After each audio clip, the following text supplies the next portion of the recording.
It is close to the word chaos. We don't like chaos. In fact, there's a theory of chaos, mathematical theories, but we use the word by suggesting that businesses are going to have to deal with increased, heightened turbulence. Now, turbulence is more than the business cycle. We have gone through a very severe business cycle. I don't think the business cycles are obsolete. I think they happen because we get greedy or excessive in the period of boom. Some people buy homes that they can't really pay for, but they get the homes because there's no money down. They buy the cars sometimes because the terms are very generous. In other words, pay later, buy now, pay later.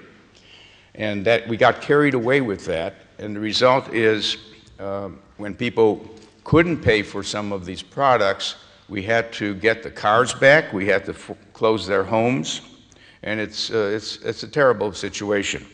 And in fact, we have to apologize to you in Europe because the U.S. really caught a cold and gave it to everyone else. It's probably the first time that we generated the bust, because we've had busts that would come from Asia when Thailand some years ago did some things, and then the Asian countries tumbled down. But we did it this time, and we're trying to repair it and not let it happen again. Now, my personal belief is that there will be recovery. We've reached the bottom in a number of countries. I'm afraid it's going to be a slow recovery. I hope it is not a jobless recovery. I hope jobs will be recreated again. But I don't think it will be fast recovery because we're going to try to control credit. The reason we got into that trouble is credit was easy to get for people who might not be able to repay the debt. So now, with new regulations, we are probably going to get back to a normal period, but it won't be an exuberant, growing period. Now, what is a normal period? We know good times. We can remember some times which were better than others. We talk about a new normality in this particular book, and a new normality that will be characterized by not business cycles so much, they will exist, but by turbulence. But what is turbulence? Any of you who've been on a plane where the ride is smooth, you suddenly experience some shaking. It could be a little bit, for just a minute. It could be 10 minutes. It could be very much bouncing. And that's what we mean by turbulence. We think that we're going to experience, as business people and citizens, more turbulence. The reason? The world is so interconnected today that something can happen in Asia, South America, wherever, and have many echoes and reverberations in other countries. And the news today spreads so fast around the world, and it's not just good news, it's primarily the bad news that spreads around so fast. Now, this really can be translated into the following experience.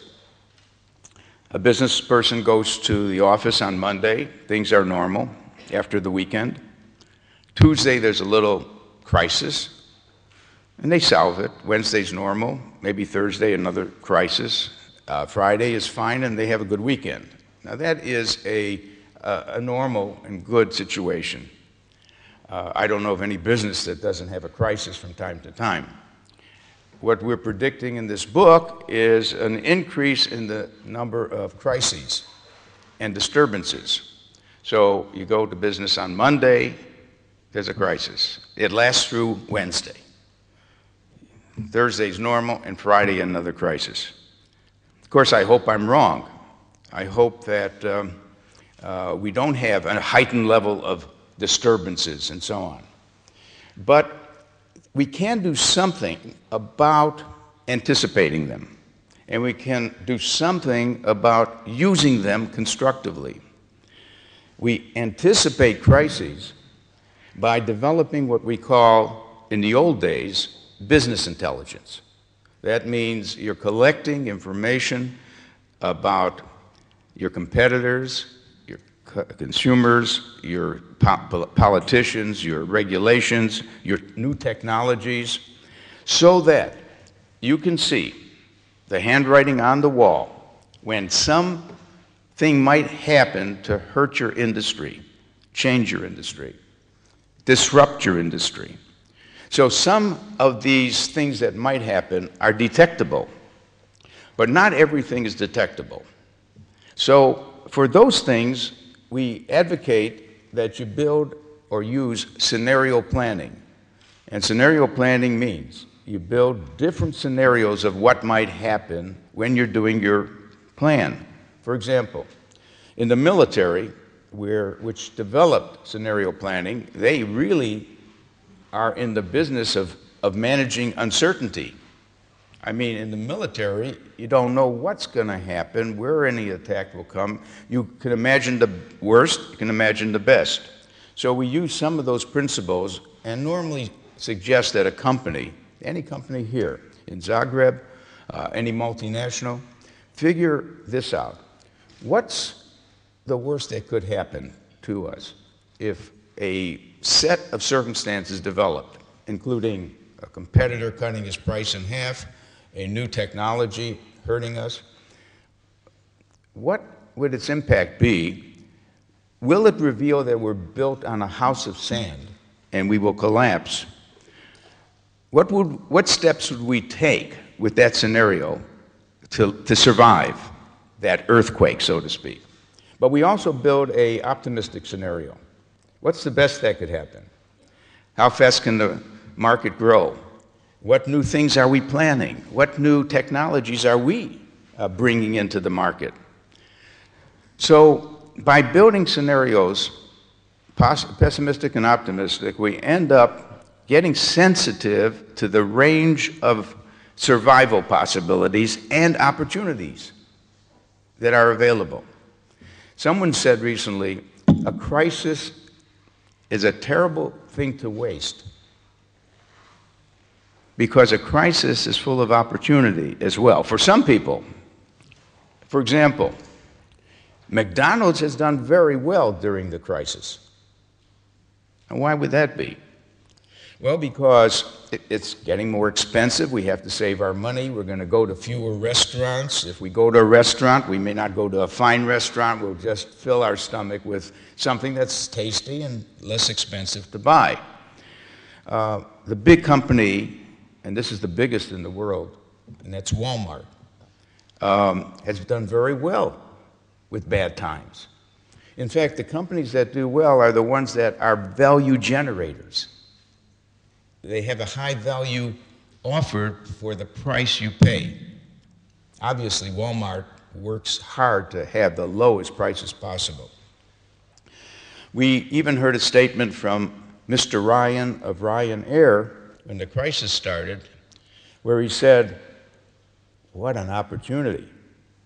I can finally," I just saw someone I know. Hi, Ivan. He said, this is the time that a number of other competitors, airlines, are weak. I can buy them. I could increase my market share. So the point is, you have to take different views of different industries and how they should handle these challenges and turn them into opportunities. Now, in your cases, I hope all of you, as students now and as business people later, see the world as full of opportunity. If you're going to see the world as full of crisis, and only crisis, not crisis that opens up opportunity, you won't get very far and you won't be very helpful to people. We think opportunities abound. They really can be found. We see entrepreneurs coming out with brand new things. Yesterday, 2 days ago, they told me of a 14-year-old boy who's in my audience, and he's read 4 of my books, and again, he's planning his whole career. He's 14 years old. So there's some of you may be working on something. You're not telling the rest of us. You may be in a garage, and you may be doing what Bill Gates did 30 or more years ago, or Steve Jobs, who did Apple, did so many years ago. And that's where we really expect the breakthroughs to come, from young people, passionate about things. If you're passionate about ecology, please go into the solar panel business. Not now, by the way, it's a little depressed, but later. Go into the wind turbine business. Go into the water treatment business, because we're not going to have enough water, and it won't be good enough unless we figure out how to be more conservational toward water. There's so many platforms for progress. Here's what's happening in India. We'll give you an idea. I think we need to figure out how to make things more affordable to more people. Walmart figured that out. McDonald's. What do we mean? There's so many poor people in the world, and it's a tragedy. There are 2 billion people out of 6.7 who go hungry and who get less than $2 a day. Now, those of us who are in the middle class or higher than that, we don't need a 5th television set. We don't need a 2nd or a 3rd car. And therefore, how do we get more money in the hands, or more loans in the hands, of entrepreneurial people who are poor?